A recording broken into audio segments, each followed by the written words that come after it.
And welcome to the special edition of Hannity. And tonight for the hour, I will be joined by one of the most talked about elected officials in the country, Florida Senator Marco Rubio, who earlier this week released his brand new autobiography. It's called An American Son.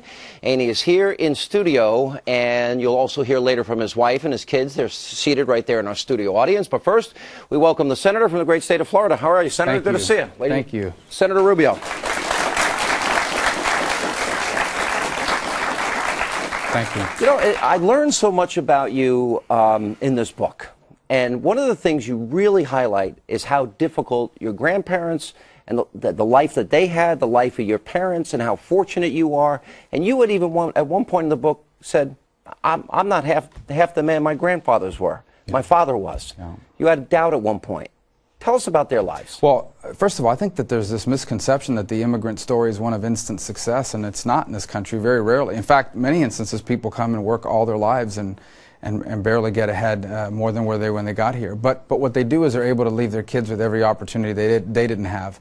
Now, in my parents' case, when they first got here, they were discouraged for a number of years. In fact, thought about going back to Cuba when initially people thought Fidel was actually going to be a good thing. Ultimately, they had to settle here and accept it and accept that this was their new life. Very grateful to this country for that opportunity. And because of their hard work, because of their sacrifices, they were able to give me the chance to do all the things that they had to give up on for themselves. You know, to me, it was the quintessential American story. You talked about your mom. She wanted to be an actress, yeah, and she had to settle for being a maid for most of her working life. You talk about your father. He had other aspirations, but he was a bartender for, what, 70 years? For most of his adult life, or a big part of his adult life. And you even have a picture in the book about your dad. He wanted to be a business owner. Tell us what their goals for you were. To be whatever it is I wanted to be. They never had a specific job in mind. They wanted me to have dreams, and they wanted me to pursue those dreams and to have the real chance to do it. And I think that was true for me, and it was also true for my brother and my two sisters.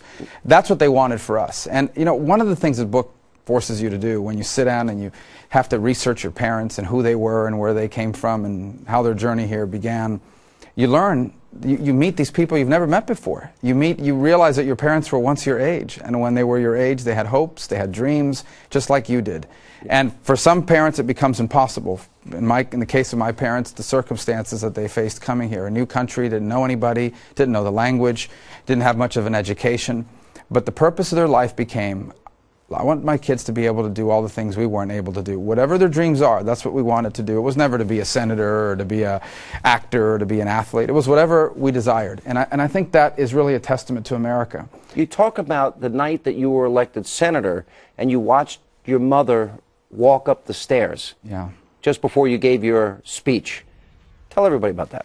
You know, that night was her birthday. And I thought about what a different place that was from where she was just 3-4 decades before. My mom was born into a family that struggled. You know, my grandfather actually did okay for a while, and overnight he lost his job running one of the railroad stops in Cuba and was thrown into poverty because he was a disabled man. And in a rural Cuba in the 1940s and 30s, there was no unemployment, there was no welfare, there was no food stamps. What there was is you got up in the morning and you got any work you could find in the hopes of getting enough money that day to feed your kids.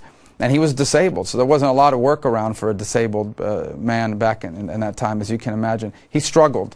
And I thought about how far removed that was from where we were that evening, where I rose to a very, distinguished position and an honorable one in the greatest nation in all of human history. And I just thought what a testament that was to my grandfather, to my mother, and to this country. You talked about your father had died 2 months prior to the night you became senator, but you said he died believing you would win. Yes, I think, well, he got to vote in the primary, and I think he knew at that point that we had kind of turned the corner on that race. And I like to tell people, my dad did see what happened that night. He just didn't see it on television. He saw it, and he had better seats. He had better seats. And, in so many ways, again, my dad was, I'll tell you, he was obsessed with your show. He would TiVo it every night or DVR the Hannity show every night because he thought I was on every night. And I told him, no, I'll let you know when I'm going to be on. And now, why are you trying to take away viewers from me? Well, I'm sure they get your show where he is now too. But my point is that he wasn't a political guy. I mean, he wasn't in terms of someone that loved politics and followed. He cared about it. And he certainly never pushed me in that direction. But he showed his pride in the attention he paid, especially at the end of his life. And my mom would talk about, he had a Fox on 24/7 just in case I came up for 30 seconds. in some interview somewhere. So I think he was proud of what we accomplished because, we were his kids, and all parents are proud of what their kids accomplished. But I talk in the book about when I first ran for office in the city of West Miami. And that's a very small city. So the way you run there is you knock on doors. You go door to door.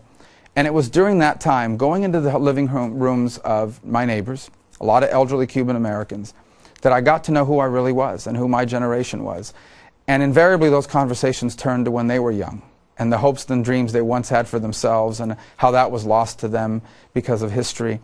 And it became the purpose of their lives to give their children and the grandchildren every chance they didn't have. In essence, what gave their life meaning at the end of their lives, what was their statement that they mattered, that they'd been here, was what we were now able to do in our own lives or through the lives of their kids. And I think it was the first time that I really began to understand that my generation of Cuban Americans were the heirs of 2 generations of unfulfilled dreams. You know, it's interesting you say that because I've been going through Ancestry.com, and the things, my grandfather in 1940 earned $600 in this country, came to the country at the early part of the last century. It's fascinating, you know, what you learn about them and how we really stand on their shoulders, on the shoulders of our grandparents, great-grandparents, and our parents. You even told a story, an interesting background about your grandfather from a broadcaster standpoint, is that part of his job was to read the news in a factory where they were rolling cigars so that it would keep them working. The early part of the book details my family's history back to the birth of my grandfather in 1899, when the U.S. still basically governed Cuba up until 1902. My grandfather, when he was born to a large rural family, there were a lot of kids, and one of the reasons why they have a lot of kids is to help work the farm. But my grandfather was stricken with polio at a very young age, so he lost the use of one of his legs. He couldn't work the farm, so he was the only one of his siblings that got sent to school, and he learned how to read.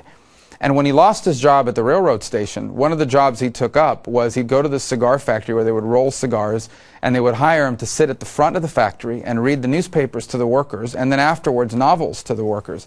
And from that he picked this lifelong, first of all he learned a lot, obviously covering history as it was happening and later reading the classics. But he also picked up this lifelong passion for reading and for learning, which years later he would share with me on the porch of our home as he smoked one of his 3 daily cigars in the porch of our home in Las Vegas. He would talk to me about history, and invariably that turned to politics. And also it wasn't an easy time for your father, who at 9 years old had to begin his work life and take care of younger siblings. That's right. His mom died when he was only 9, and literally within hours or days he went to work, and he never stopped working. His first job I talk about was at a small little cafe just around the corner where he had found some money or a wallet, and he turned it in, and one of the guys playing dominoes there, it was owned by some Spaniards, accused him of stealing the wallet. And the owner chastised the guy and told him, "Don't accuse this kid, he's an honest kid. Did you see he turned the wallet over to you?" And he said, "Hey kid, do you want a job here bussing tables and helping out?" And that's where he started to work. And unfortunately, a few months later, he got fired for taking a chocolate bar without asking for permission. But just think about that. He was 9 years old, and instead of being at school, he was working, and he worked virtually until the time he passed away. That's a lot of work. Amazing story. We've got a lot more to come. Also, we'll have more with Senator Marco Rubio as we look at how he got his start in life, and you'll also meet his wife, who is here tonight in our studio, as we continue to get to know this American son.